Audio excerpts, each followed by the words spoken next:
Welcome back to the Boundary Corner podcast. My name is Curtis Wilson. I'm Brian Siegler. Curtis, it is a Thursday night. How you doing, brother? Brother, I'm doing pretty good.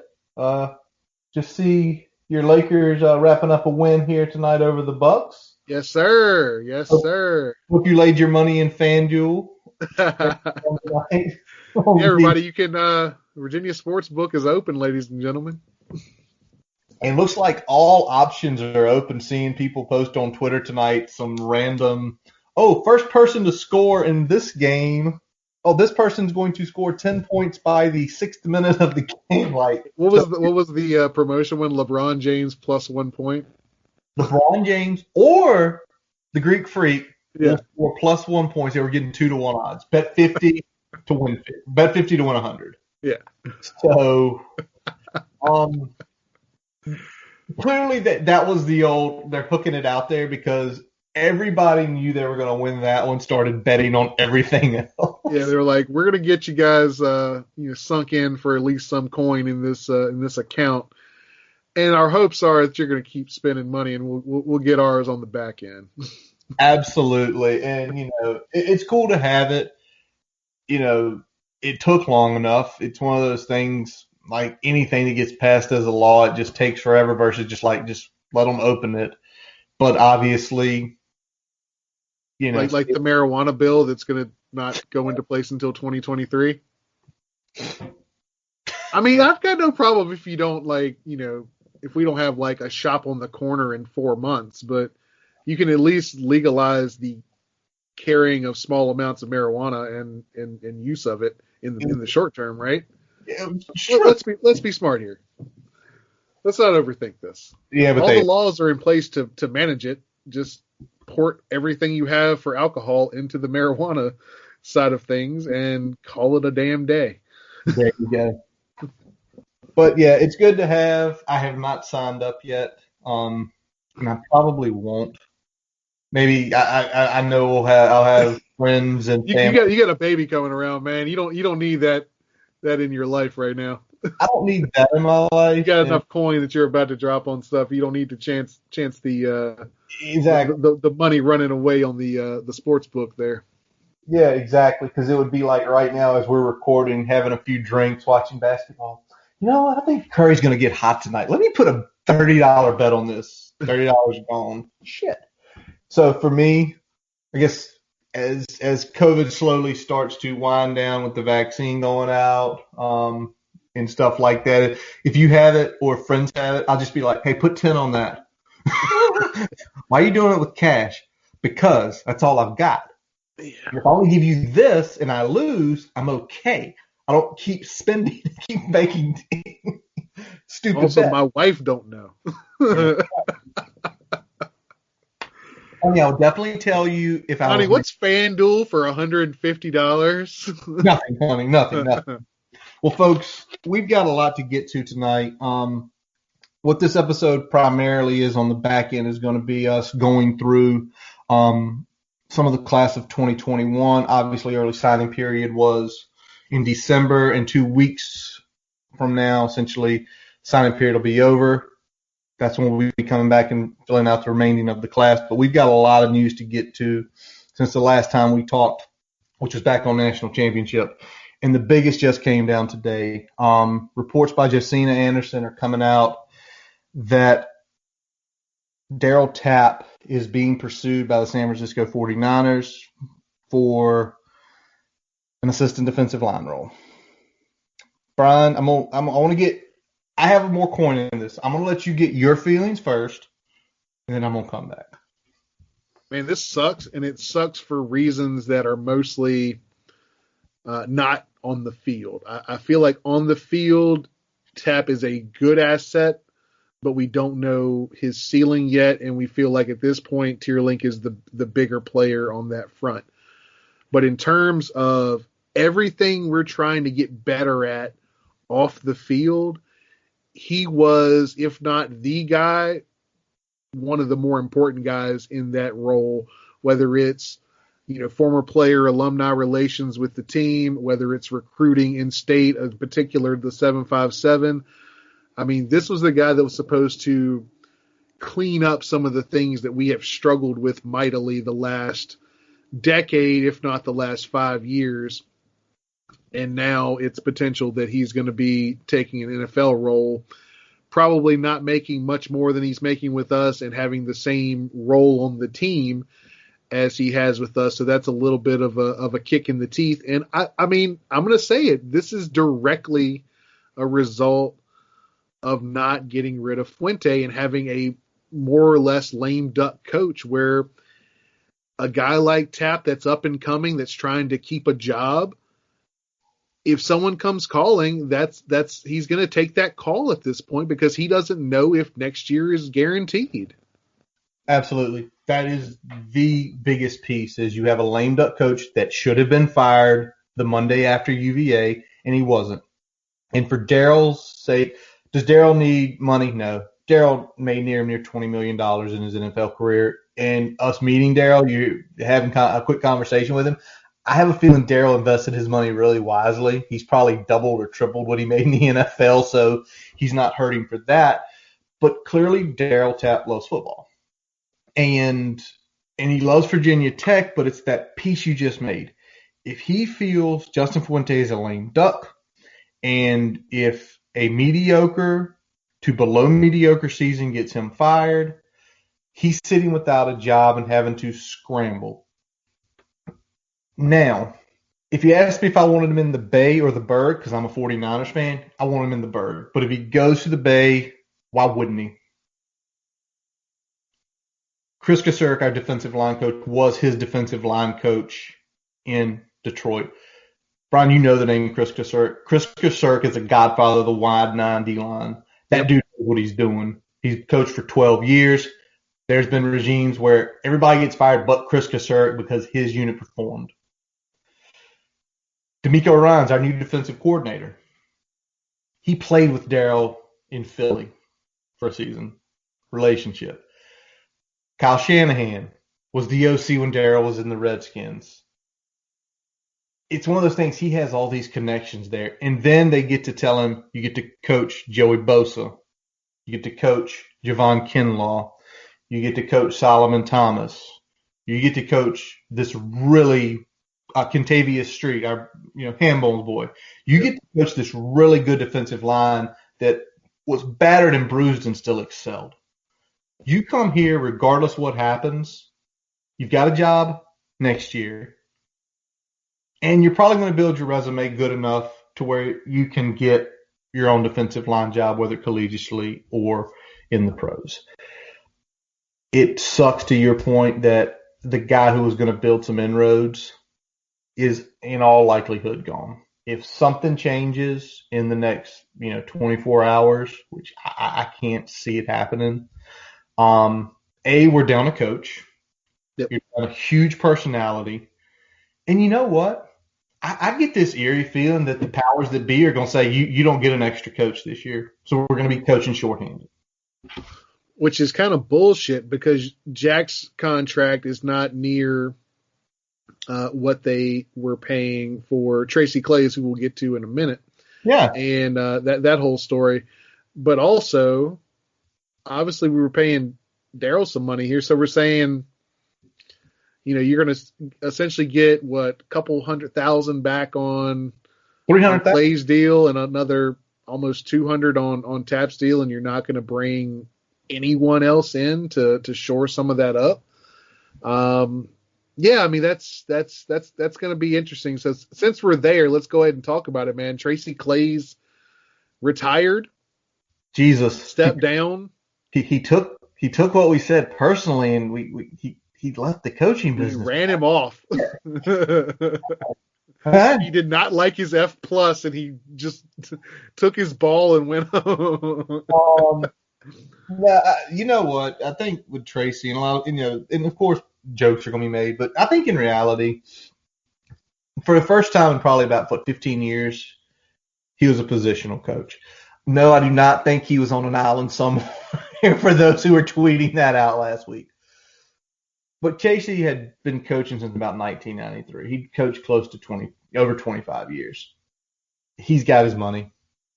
especially you hold a defensive coordinator job for a decade, what they're paying, even what they were paying 10 to 15 years ago, again, invest wisely, you're going to be fine. Yeah. But I think getting that grind, and probably the COVID year probably didn't help him. It probably got him even more down. It hurt him because he didn't have a spring to really feel out the position. Yep. And get his feet back under him in terms of how to coach the position and also have the time to put in with those guys. And I feel like that hurt. But I think also it was just in terms like maybe just a bad fit with what Mayhem was trying to do and what I think was envisioned for what his role would be coming into the defense and then what reality actually was. I feel like Clay's was kind of like a backstop and a guy that J Ham could throw ideas off of and things like that. Yep. And I think some of the other guys on the staff ended up being that for J Ham and not Tracy. And then Tracy was number one coaching a position that was really kind of out of his comfort zone to begin with. And his expertise was much less value than we anticipated it was going to be. Absolutely. But saying that, he goes. Now, some people feel like it was an apathetic move. I think it was the right move. Jack Tyler's been coaching, I think, since 2015. Essentially, not long after he graduated, he started coaching. Yep. Maybe if we had hired Jack Tyler last year, we could have got Barry Odom or something in. I don't know, Well, I mean, he coached it for a couple games anyway and was calling plays one game. I mean, this isn't a guy that's coming in as green as people are making it out to be. And, I don't necessarily think anyone saying it's a bad move, I disagree with. But, I'm not necessarily, it's not a flashy move. It's not something that gets you super excited, but it is a solid move. I think it's, at worst neutral from my perspective. Yeah. I like Jack. I think Jack does a good job with the guys. I think he's young enough where he gets them energized and get them going. So I like that part of it. And I'm hoping that, with some of the experience he's had as kind of being the number two guy in that role and getting, brought along by Bud Foster initially, which nobody's talking about as much as they should. I think that's going to be a good thing for us long term. I think there's one other thing, too, why you like Jack in this role. Jack, when he played Mike, Jack's not the most, athletic. He's not 6'4", 230. He's not super fast. But the reason he was so good is he understood how to play the position. Now, I hope he can take that understanding and teach, because as much as we knock Dax Hollifield, Dax a perfectly built Mike linebacker. He's 6'2". He's 230 pounds. Tisdale's needs to gain the weight, but athletically playing that weak side linebacker of backer, they both have skills Jack never had. If he can take what's in his mind, get it in their minds, and get the mind and the feet and the body to work as one, yeah. That's what I have hope for with Jack Tyler, because I think he can do that. Now, what I worry with Jack is, again, if this is a lamed up coach situation, we have a bad season and Fuente gets fired, Jack's gonna have to start back significantly lower, and it sucks for him if that happens. Brian. Brock returns, huh? Yes. I thought we had already established that, but apparently we need an announcement for it, which is fine. Fine or fine? It's like one of those, okay, well, if you insist type situations. Like, I get it's good for his brand and what his future is, but from a fan perspective, anytime that we see I'm making an announcement and you're a upperclassman, you kind of get a little antsy there, whether it's transfer portal or whether it's I didn't think it would be transfer portal regardless, but he has been at least putting feelers out there for a shot at the NFL. So there was always that option, but pretty much everyone knew that Brock was coming back, especially, after the 3-week hiatus before this even got on everyone's radar. Exactly. So yeah, that was not shocking. The piece that was, I wouldn't say shocking, but I was definitely a little disappointed to see it, just because I like him and I wanted to see him come back for one more year. Austin Cannon announced that he's hanging up the cleats, ladies and gentlemen. He is no longer a football player. Yep.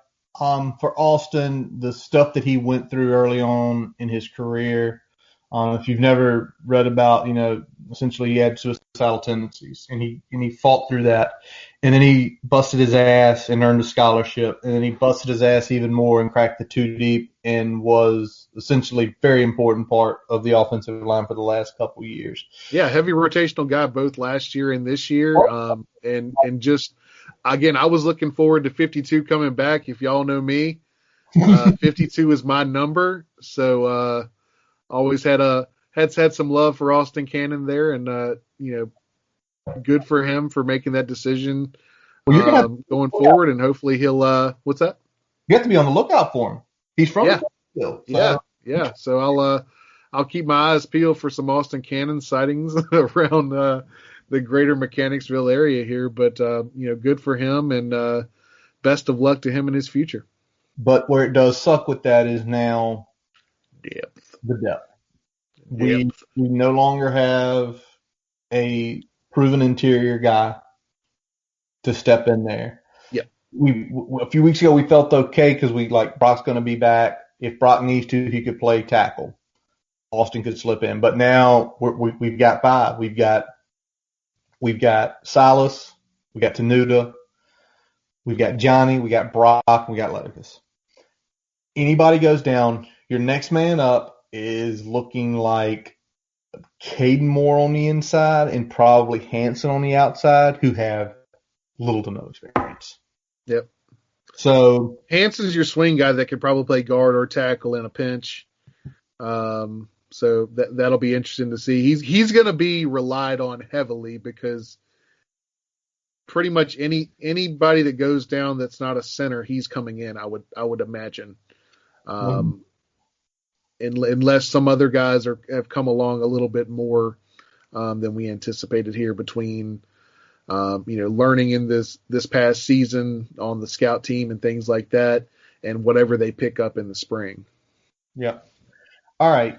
The next thing I want to hit, Brian, is one that I have a love/hate. Okay. Texas A&M transfer Connor Blumrick. All right. Yep.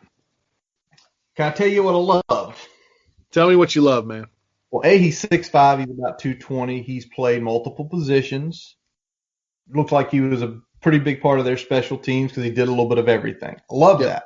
Yeah. I hate to say this, it's almost like a Taysom Hill type thing they were doing down in New Orleans. Taysom Hill. Yeah. Can I tell you Ryan Tannehill before him? Can I tell you what I hate? Yep. He's our fucking backup quarterback. Correct. Oh, I mean, much like the Saints that decided not to play Jameis Winston in the season, instead roll Taysom Hill out there in some sort of quasi Tim Tebow offense. That's what we're going to probably look like should the worst case scenario happen and our first string quarterback Braxton Burmeister get an injury, which happened a couple times this past season. So it's not something that is outside the realm of possibility. Yep. So unless Knox Cato, who came in during the Clemson game and played probably the best he could play, or unless Taj Bullock comes in, he's got the build, but man, can I just say this straight up? I don't want them to play Taj Bullock because I know what corn would do to him. He's going to need seasoning, man. Even under good scenario, he would need a little bit of seasoning. Yeah. And that's no knock on Bullock. I think he has a very good arm, but I think both in terms of reads and in terms of kind of those intermediate routes and decision making, I think he's still not quite there yet. And we're going to need a little bit of seasoning before we're ready to roll him out there against ACC defenses. True. All right.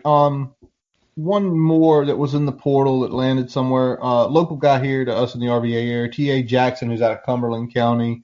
So just to the west of us here, landed in Ohio. I think that's a good spot for him. I think that's a chance where TJ's probably going to get a chance to compete for a starting spot. I think Frank Solich is still out there in Ohio. Really, I feel like since Solich got there about 13, 14 years ago, they're always a good team. They've won the MAC. Always solid. Never great, always solid. Won the MAC a couple times, had some good years. Best of luck to TJ. I think it gives him the best opportunity to play. Although now after everything that's happened here, TJ, please come back. All right, Brian. Rant time. Here we go. Fumbling out of the end zone and the defense getting the ball is bullshit. Elaborate. All right, so if anybody did not see Sunday, Cleveland driving, getting ready to score a touchdown, Higgins gets the ball, he's going for it. The linebacker from Kansas City lays essentially a illegal hit to him. He fumbles the ball in the end zone. It takes a couple perfect bounces out. The defense got rewarded for an illegal hit and doing nothing. That rule has got to fucking change. I am with you 1,000%. I'm going to go a step further. I threw it on the Twitter timeline earlier tonight. Do you know what is not even as bad of a punishment for an offense as this rule? What's that? A fucking safety. Getting knocked into your own end zone is less. It gets punished less than this penalty because you get 2 points and you give the ball away, right?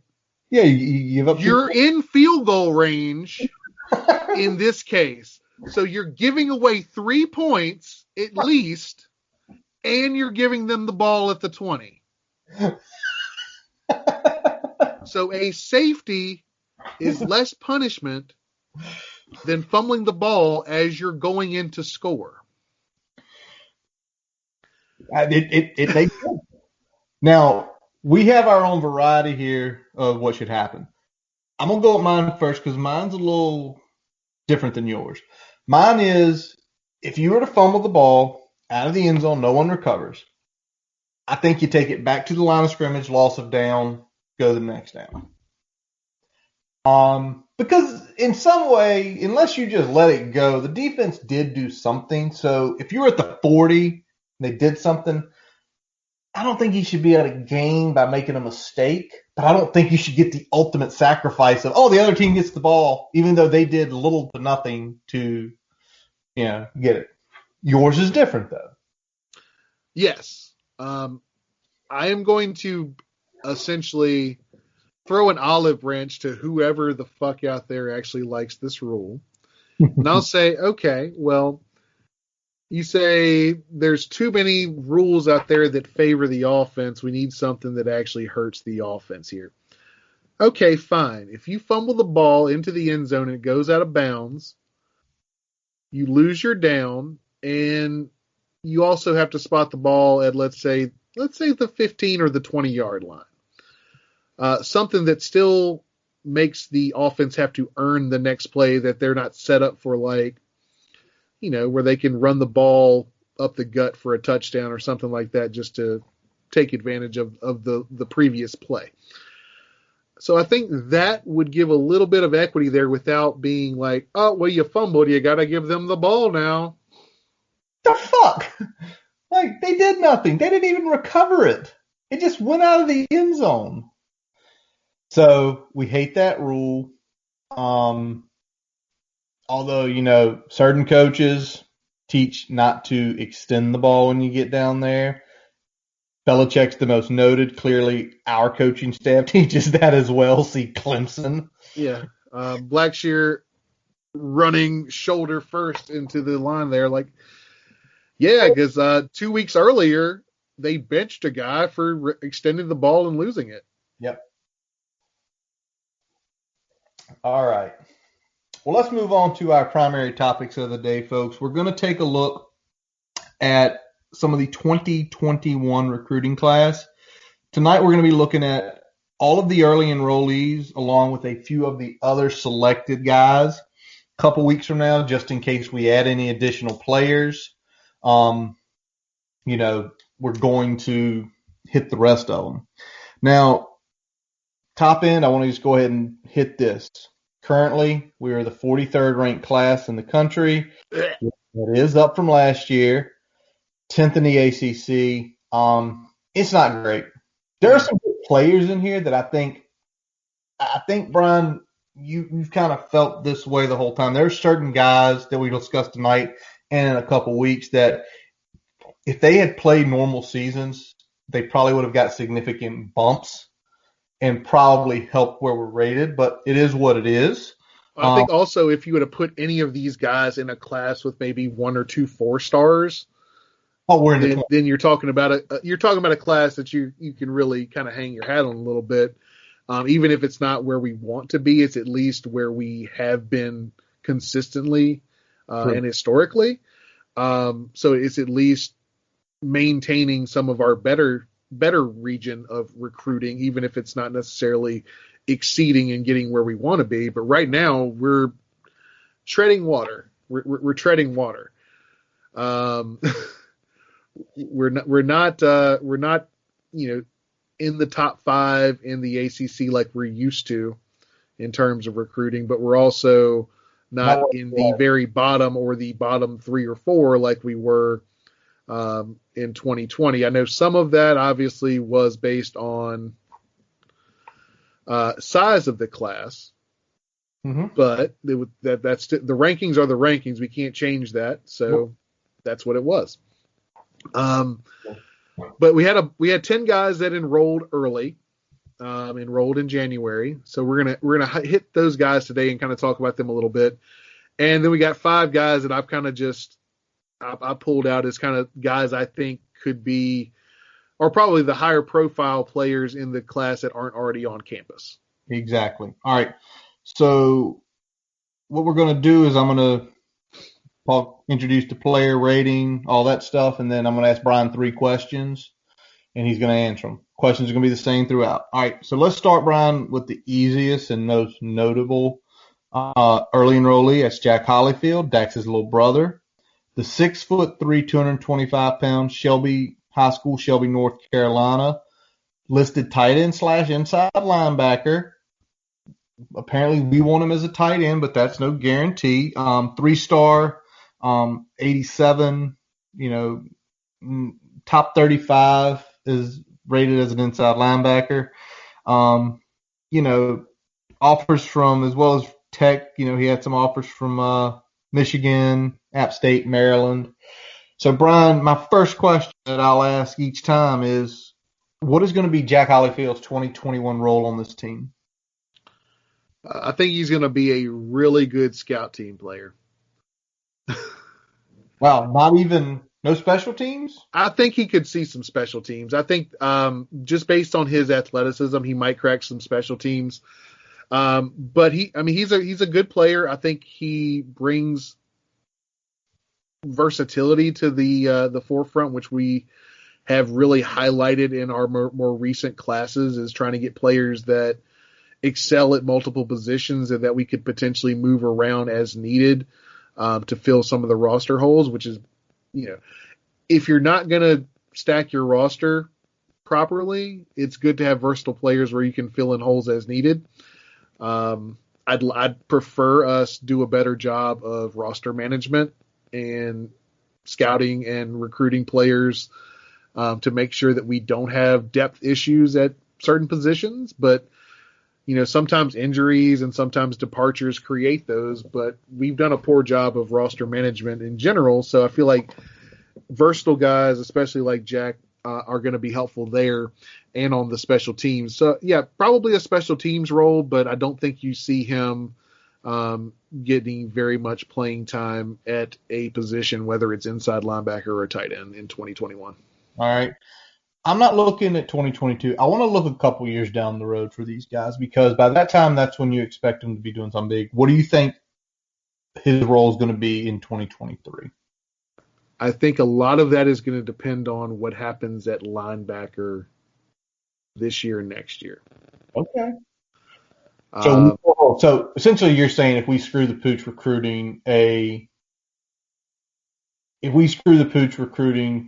couple good linebackers to go with someone we're going to talk about here later, Issy, they're going to flip him.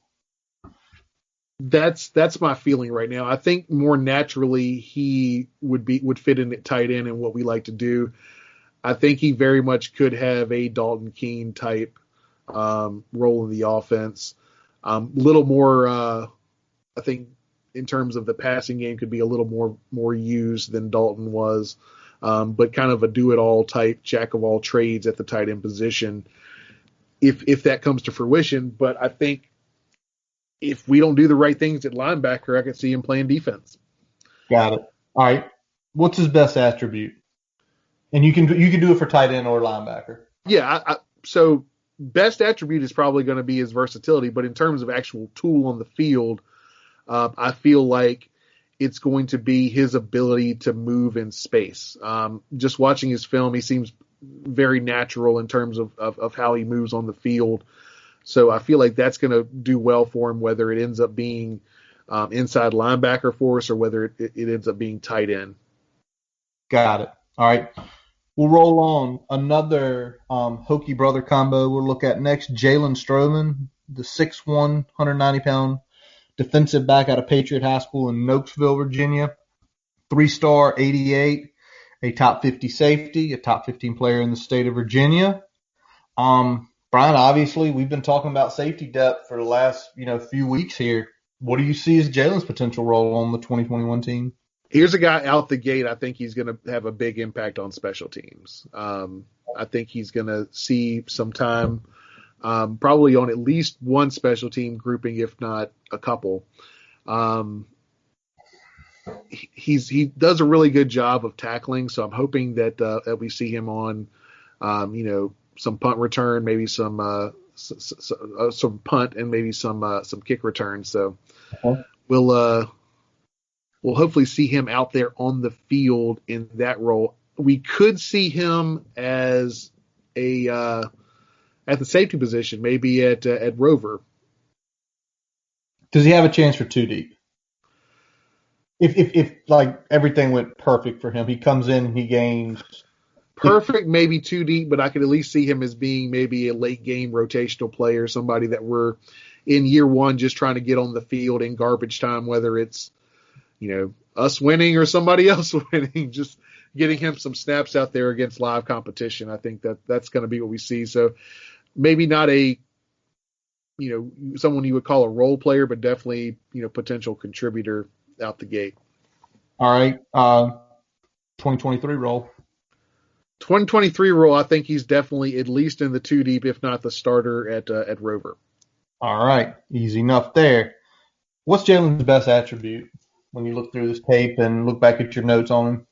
Run fills. Oh, God. Folks, if this is your first time listening, we are debating next year if Brian should do a weekly YouTube segment about terrible safety run fills. Yes. It is something. He does a good job of hanging and fitting where he needs to. Tackles pretty well. So, those are things right out the gate that are going to, give coaches a reason to try to get him on the field as much as they can. So, but, that's going to definitely be the attribute that coaches are talking about the most. Awesome. We'll roll on. Let's stay in the state of Virginia and go to Jalen Jones, the wide receiver, 6'1", 185 out of Thomas Jefferson down in the RVA. 3-star, 88, top 100 receiver, ranked 16th in the state of Virginia.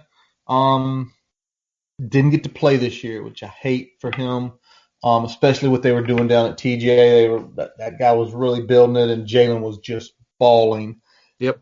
Could Jalen see any field time for 2021?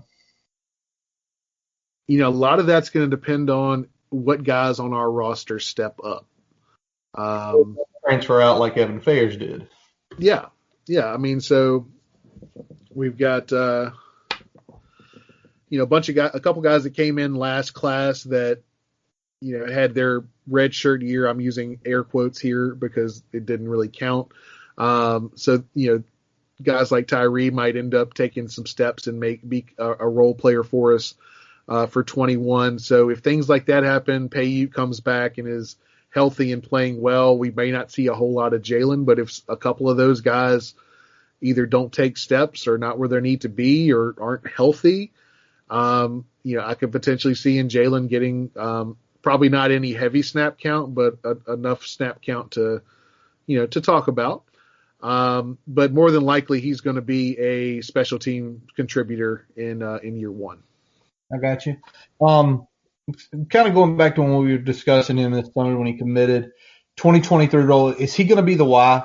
Is that going to be his kind of top end? I think so. I think the way he runs routes is gonna help him, and I think that and some of the other things he does well with his hands, that could be the role for him long term. But I think definitely by 23, he's a guy that's seeing a significant snap count, and doing some good things for us. All right. I'm going to just guess, and you tell me if I'm wrong or right. His best attribute is those hands, or do you think it's something else? I'd say probably his route running. Oh. Yeah, I think he runs some pretty good routes. He needs to probably develop a little bit more in terms of the full tree, but the routes that he runs damn well. So when you say runs well, he doesn't round. He's crisp. He makes his cuts where I think this weekend more receivers got lambasted for rounding their routes than I've ever heard, like rounding the route out. So he basically, if you ask him to go run a square end, he's not going to round it. He's going to get there. He's going to get to his spot, and he's going to make that cut. Yeah, he's got good fundamentals within the areas that he does well. They haven't really flexed him a whole lot in terms of the route tree, but the routes they give him consistently, he runs very well. All right. Well, let's go down to Texas to VT for our next guy, Dwayne Lofton, wide receiver out of Northside High School in Fort Worth, Texas, 5'10", 175, 3-star, considered an athlete, a top 60 athlete, held 23 total offers, including Colorado is one of his big ones, along with Indiana, Louisville, Mississippi State, and obviously TCU, who were fighting there at the end for him.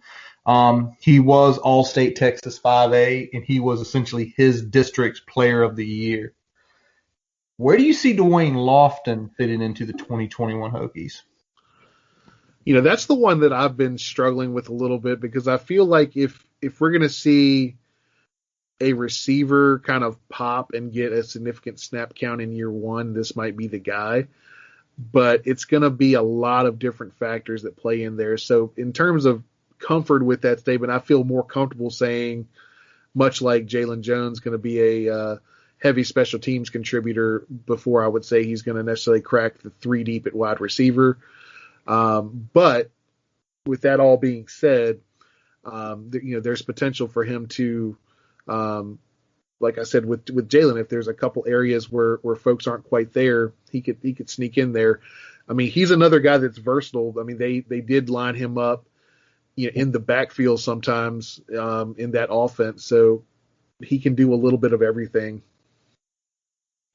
All right. So just the way you're talking about him here, I'm guessing 2023, if he's not on the field every snap, you're going to be shocked.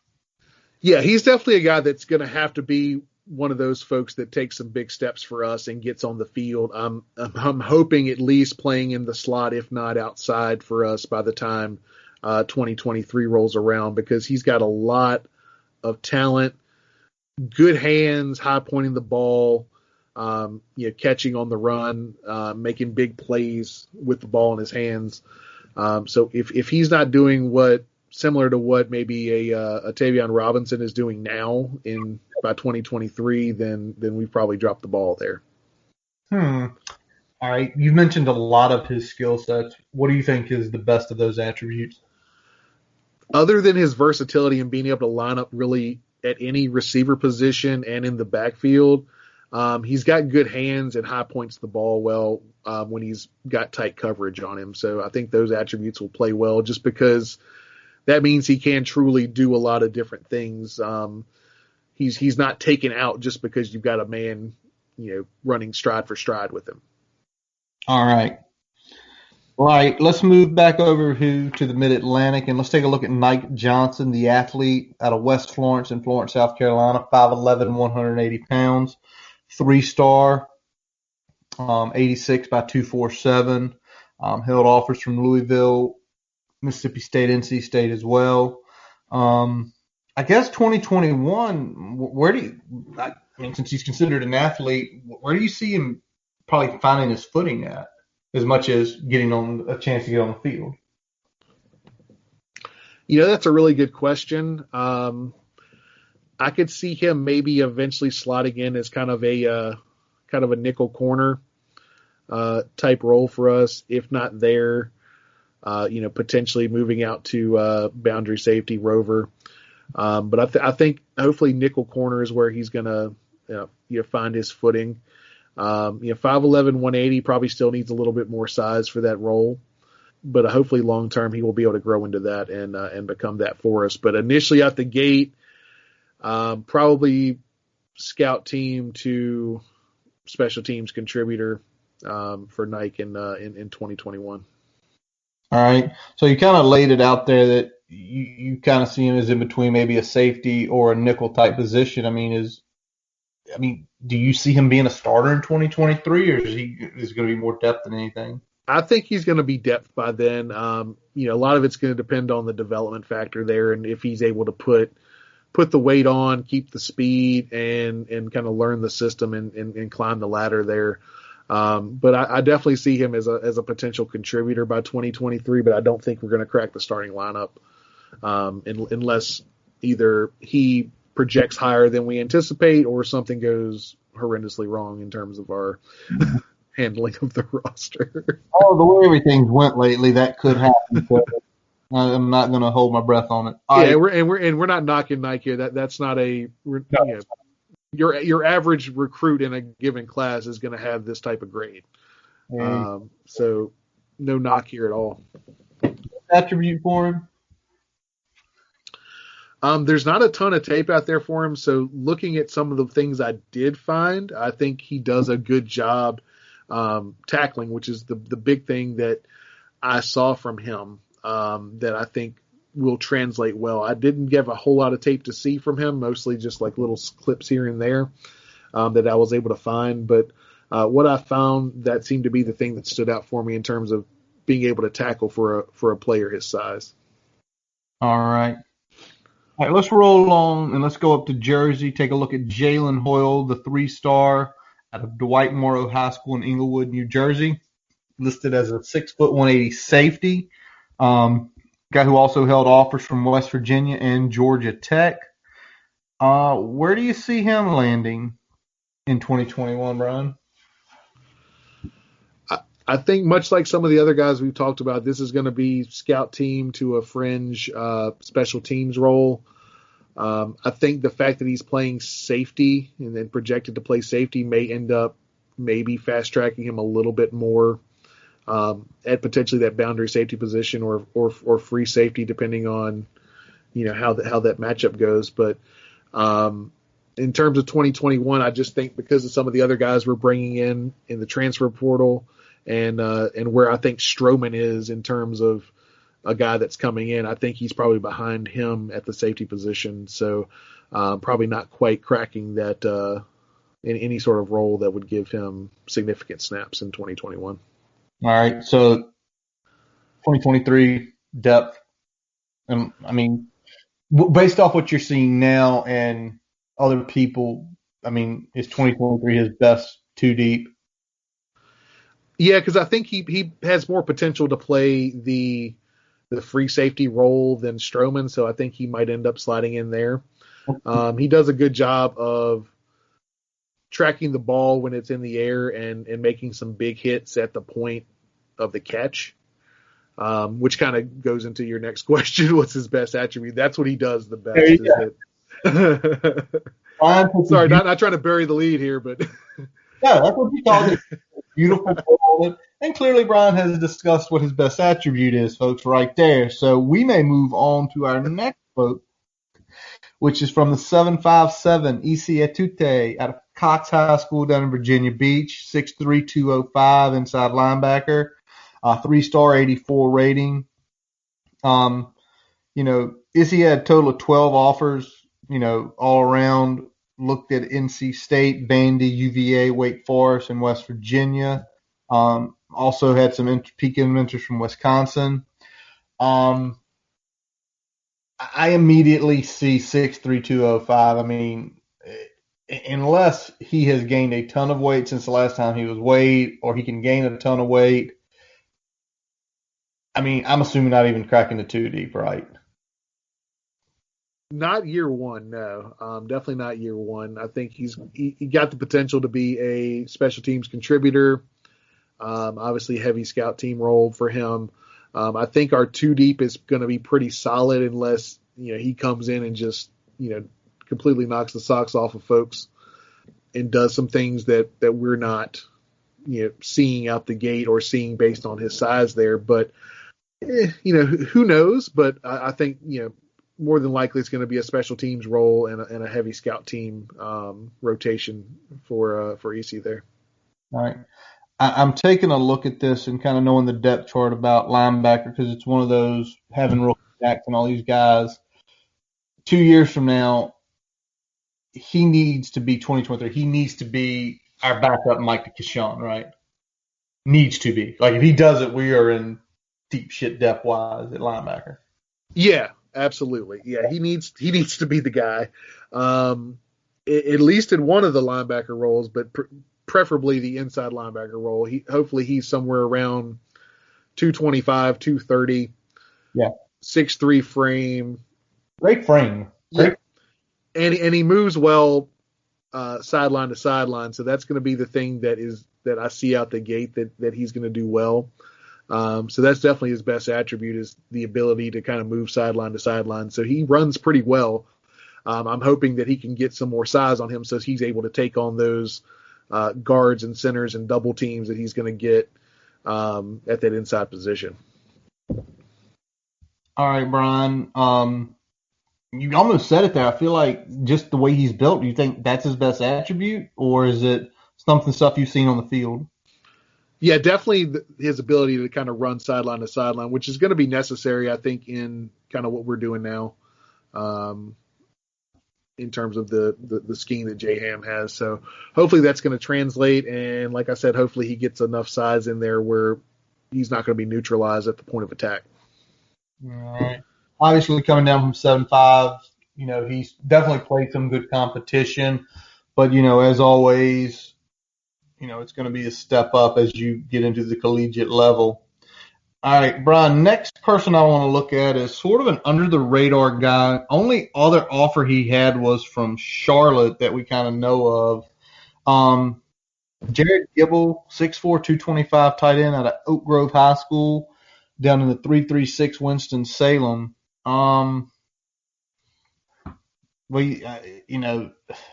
rated, but feels like a good build. Does he have any chance to see the field any in 2021? I think he can do stuff with special teams. He's got a decent amount of athleticism coming out the gate, good size. So I think that alone is potentially going to give him maybe some chance to get on a single special team, get some reps up there, even if it's not the front line guys. But yeah, in terms of 2021, outside of maybe some spot duty on special teams, I don't see a whole lot of contribution out the gate. All right. I'm trying to think here how our depth looks right now at tight end. Obviously, Big Stone Gap comes back. Big Stone Gap comes and has a good season. He's going to be going in the first 50 picks of the NFL draft next year. Yeah. I have no question about that. You've got Gallo, who has definitely his set role, but I think Gibble, I think Gallo, I feel like they're probably doing the similar type stuff. So I think Gallo has a couple more years of eligibility. Is he waiting for Gallo to leave by 2023?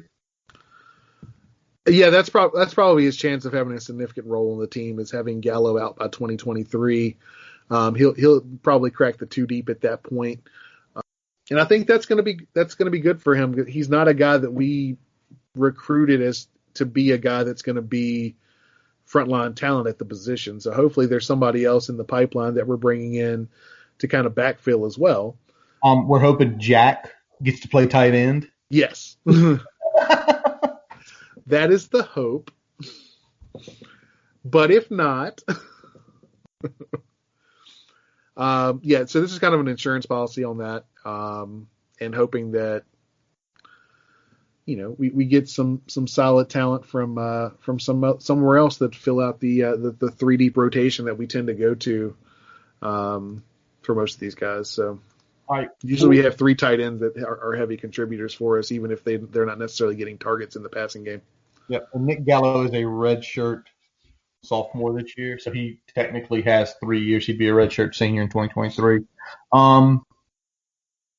What's the best attribute to give him? What's the one thing he did on tape or you just see from his body that you say that's like if he can take that and put that to the 10th power, he's going to do great things. Kid can block like a tackle. Woo! Yeah, so I mean, I don't know if we're talking about Dwayne Brown here, but Brian, are you just saying if he comes in at 240, somebody might say, son, you can put 50 pounds off. I mean, he blocks really well. That's one thing I see. He blocks like a tackle in the running game, keeps a good center of gravity with his drive blocks, with his reach blocks. Puts guys to the turf. So, I mean, that's what you like to see from a tight end.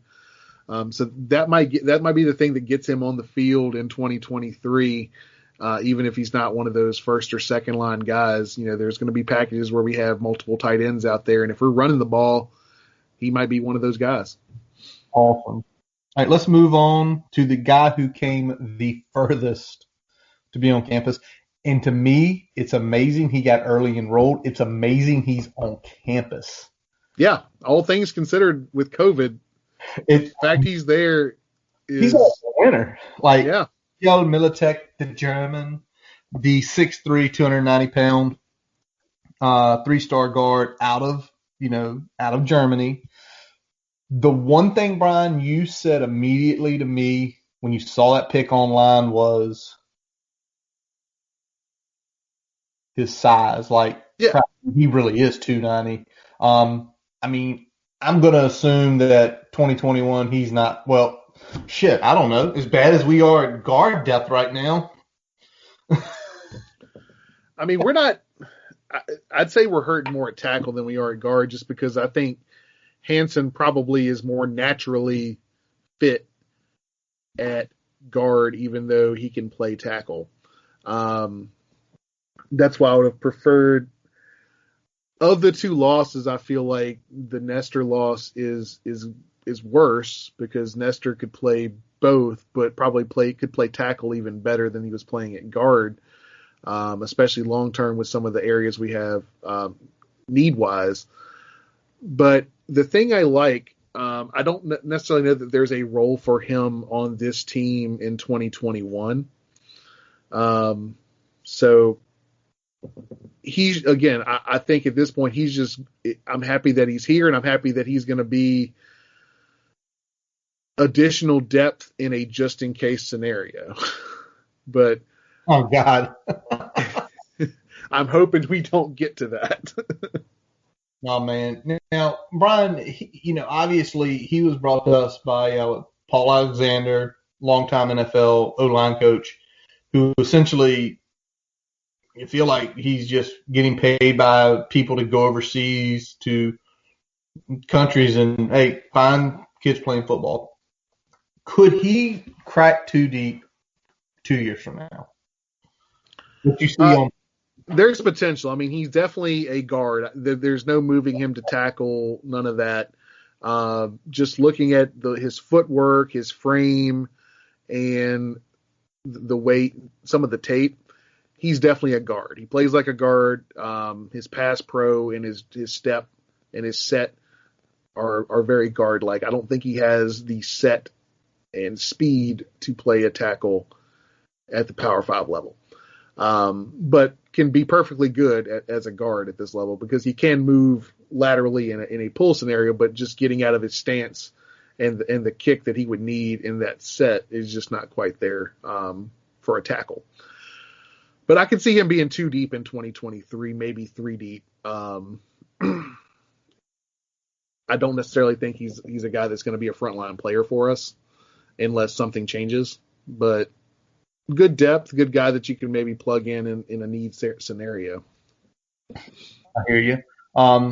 Best attribute just having the body, like already, like not having to do a whole lot in terms of adding size. It's we're talking about more refining what's there than it is adding to it. So I think that's the big thing for him is that, you throw 10 pounds of muscle on there and, define things up a little bit and you're rolling.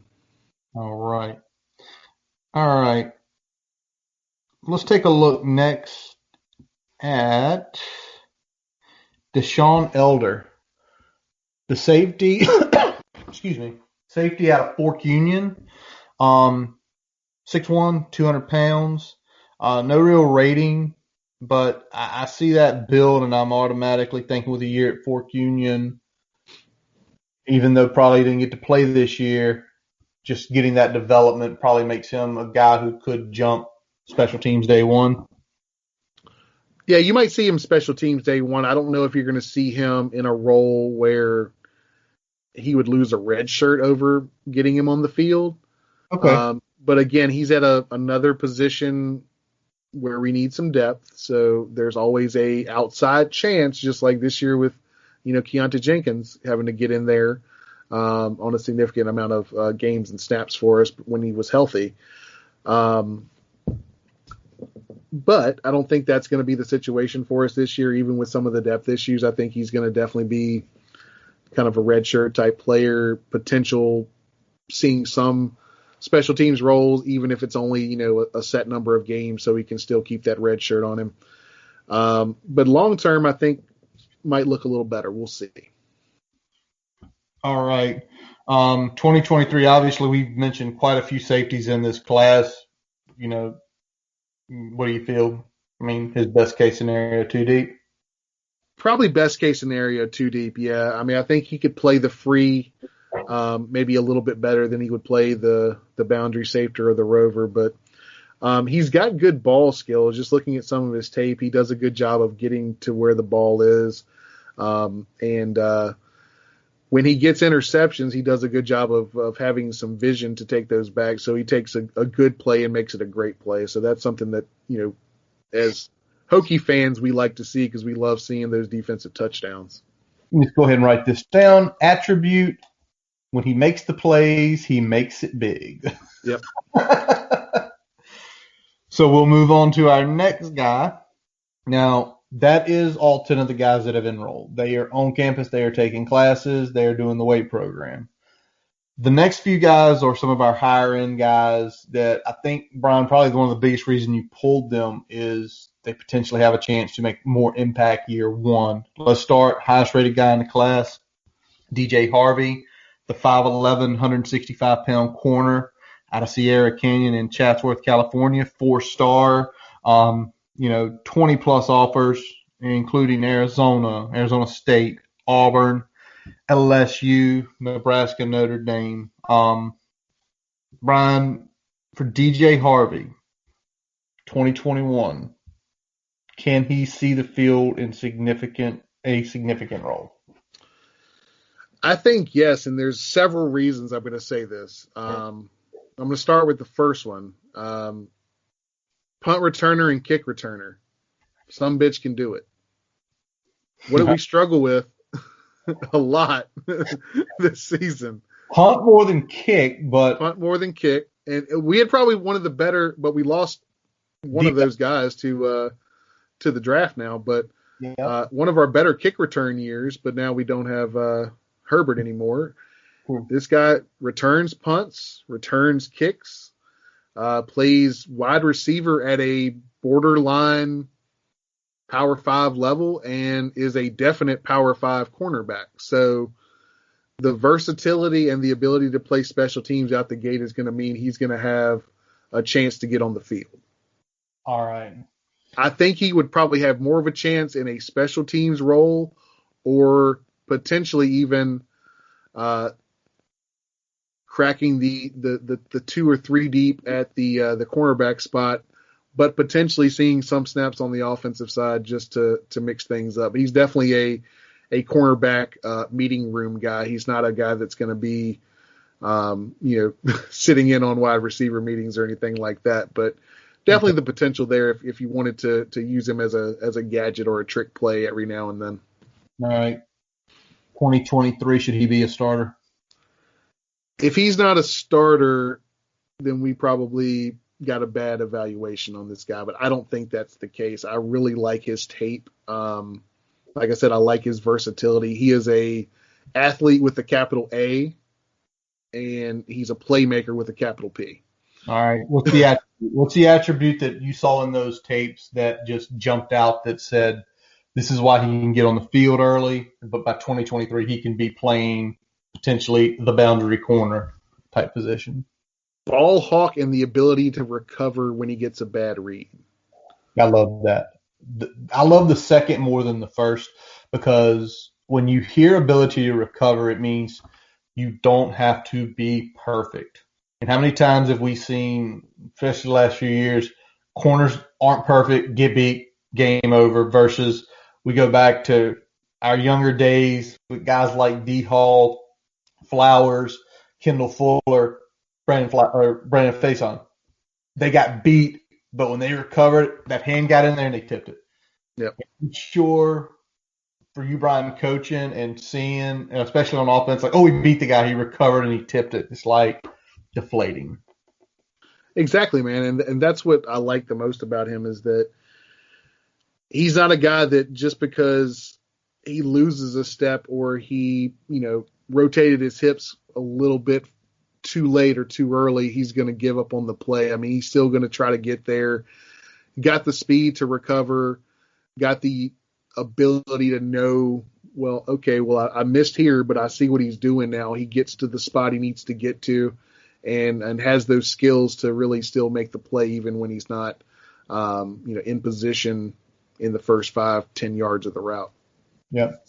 The only thing I wish he was on campus to go ahead and start. Size. Papa Harvey, if you're listening, you follow us on Twitter. Let him eat. Buy him steak. Protein. Keep it lean. Keep him running, but get them calories up. Can I say this? Because the way you describe him, if he was on campus and in between January and the end of summer, he could gain 15 or 20 pounds, and he was weighing 180, 185. The way you talk about his skills, he would be one of those guys pushing for a 2-deep position quick. Now, again, maybe the thing is he shows up in June. Oh, crap, he weighed in at 180. Yeah. Oh, shit. All right, now the next guy essentially has no weight issues. Kenji Christensen, the running back out of Pinson Valley, Alabama, 6'2", 200 pounds, 3-star overall. Held offers also from Arkansas and Duke. He ain't got no size problems. No, he does. He does not have any size problems, and the only thing potentially keeping him from having at least some role coming in this year is the fact that we have like 30 running backs on our roster. Nobody's transferred out. Yeah, so I mean, just his size, I mean, you could see him end up special teams role, but just because of the sheer amount of running backs we have, a red shirt is probably the best thing for him. Only because we don't want to keep stacking guys with limiting eligibility as we're going forward, unless for whatever reason he's like 3 deep talent out the gate. Yeah. if he can stay until 2023, because again, we have 6,000 running backs. I mean, do you see him as sort of the big back of this offense if this is the offense in 2 years? I think he's definitely a two deep guy. I mean, he's got kind of like some Khalil Herbert like attributes. Okay. The way he moves and the way he kind of gets to the second level and can turn a good play into a great play. So Okay. I like those attributes. And if he's able to maintain his speed, keep his size where it is, that could be the type of role he has. I don't think necessarily he's quite got that upside, although we didn't think that Herbert had that upside when he came in this year either. So who can tell? Who can tell? Even the experts didn't see that coming. I don't even know if the guys that brought him in from Kansas saw that as much. I mean, rumor is that they had to, somebody put them on him. Like that wasn't a scout that we did. Somebody said, "Hey, this guy's in the portal and he's even better than the guy that, who got the starting role there at Kansas." So, True, man. Who's to say? Who's to say? But I think I like him a lot. He's probably, other than Harvey, probably the guy I like the most in this class. Okay. Especially in terms of probably the guy I like the most on the offensive side, no doubt. All right. Well, we're going to look at 3 more guys here before we close out shop. All in the trenches. Let's start with Matthias Stretch Carroll out of Gilman up in Baltimore, Maryland. 6'3", 220, 3-star, 86 rated overall. Wish he would have came down.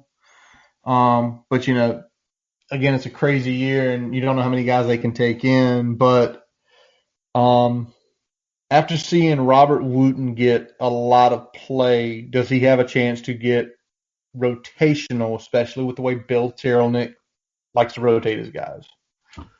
I don't think we necessarily see him get rotation out of the gate. He's going to be kind of fringe there to me. Okay. I like his athleticism and I like the way he works on the field. We talked about it a lot. This guy's a wrestler as well, and some of that shows up on the field. Some of that, that work ethic and the way he keeps going and the motor. But I could see him definitely maybe hitting some of the special teams potentially, but I don't quite like him kind of cracking the 2 deep unless he comes on campus and makes some noise with just the fall camp not having the spring. All right. 2023. I definitely think he's a 2 deep player by 2023. I'm hoping that he's probably a frontline player by 2023. You're one of those guys you see, especially his I think he's got intangible. He's got the intangibles that I like to see play that position. He's also versatile where, they'll stand him up outside and have him rush the edge as well as having his hand in the dirt. So he's got that ability as well. So I think guys like that find their way on the field, and just seeing how he acts on Twitter and things like that, his leadership and those type of things are attributes that are already standing out to me. There you go. The attribute questions answered there. The other thing I really like about him was his wrestling background. And that's usually a lot of times you see guys, you hear about guys getting on the field quick because they have that sort of background. Because, what's the one thing you think on special teams? You need a good tackler. Usually you bring a wrestling guy in, they're going to get guys down quick. They understand leverage. They understand fit. They understand all that shit. And they also have motor for days. Now, the one thing I'm happy about him and the next guy we discuss is they're already in the 220s, 230s. So what the hope is they get into the weight program, get into the nutrition program. It's a lot easier for them to get to that 245, 250 where they can play every down. Yep. Speaking of the next guy, Cole Nelson, defensive end out of Johns Creek down in Alpharetta, Georgia, 3-star guy. Also held offers from Boston College and App State. What do you think of Cole? If I compared you to Cole to Stretch, who do you think sees more game logs this year? I'd probably say Stretch, even though I think Cole's probably body-wise maybe a little bit more ready for prime time. Okay. Just because I think Cole has the potential to slide down into a 3 technique. Okay. In a pinch. Okay. Played a lot of DN in a three-man front in high school, so he's got the ability to carry some double teams and things like that that are more typical to some of the inside defenders there. I like him. I still think he's probably going to be redshirting in 21. I don't think he's quite going to be ready for prime time. Maybe gets in on some special teams, especially in the 4-game stretch there that they can get before the red shirt comes into play. But I like his long-term prognosis better than his immediate return there. Well, saying long term, but then mention a few other things you said. I mean, are you thinking 2023 he's fighting for the 2 deep, or he's solidly in it? I'd say probably fighting for 2 deep, but I could see him easily being in there as well. He's got, like you said, he's got good size out of the gate. That's what we're looking for. If Tierlink is still here in 2023, that's obviously the hope for anybody here. But if Tierlink is still here, he likes to rotate. He likes to get other lines in there. He likes to mix and match lines from time to time. So I could definitely see him being a guy that's a heavy rotational player by 2023. All right. Last piece tonight, Brian. Let's take a look at the offensive guard, Bryce Goodner, potentially center, the 3-star out of McMinn High School in Athens, Tennessee. Guy that held a ton of offers, 27, including to some of the Ivy League. So obviously he's got a great, academic head on his shoulders. 6'3", 300 pounds already. I wish, again, with the guard depth, I wish he was already here so we could start looking at him, but unfortunately he's not. I'm assuming you're thinking pure red shirt for him while he learns better. Pure red shirt, only because if he was coming in spring, I could say, maybe he has an impact. Maybe he's at least a guy that's kind of, fringe 3 deep that can potentially sub in if need be, if we get thin it for whatever reason. But not having the spring, I think he's definitely going to have a full red shirt this year. But if I'm thinking past 2021 up to 2023, I can see him at least being a 2 deep player. All right. He does a lot of things well, particularly in the run game. He's nasty. He gets guys to the dirt. He pulls a lot in his high school system, and when he gets out there, he does a good job. So, Brian, what about the attribute? I mean, is it just having the right size? I think it's the size, but I also think his ability to move as an offensive lineman is pretty good for that size. I think that's the biggest piece here, is that it's not just he's a big guy, but he's a big guy that can still move around, deliver a blow, get guys to the ground. Like I said, I love watching this guy pull and deliver a blow. Having that size and the ability to do that right out the gate is going to be a big attribute for him. Awesome. All right. Well, that is going to wrap up this section of our reviewing of the recruiting class. Again, 2 weeks from now, we're going to come back with the remainder. If we add any additional players, we're going to hit them up. Brian, has anything broke over the last little while? I haven't seen anything official about good old Daryl Tapp here. So right now it's still a pending to the 49ers. Hopefully we'll see something turn in our favor, although it's not looking promising. No, not looking promising at all. But the only thing that's looked promising, well, he hasn't touched Twitter in 8 hours. He hasn't liked anything in 8 hours. And he hasn't tweeted or retweeted in a couple days here. So we'll see. Whatever happens, best of luck to Daryl. Daryl's an awesome human being.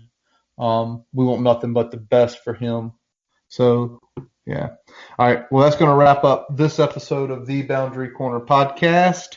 I'm Curtis Wilson. I'm Brian Siegler. Follow us on Twitter, Facebook. Subscribe to the podcast on your favorite source, including Spotify, Amazon, and Apple Podcasts. We always let our buddy Jason Long play us in and out. Catch him on Spotify and Apple Music.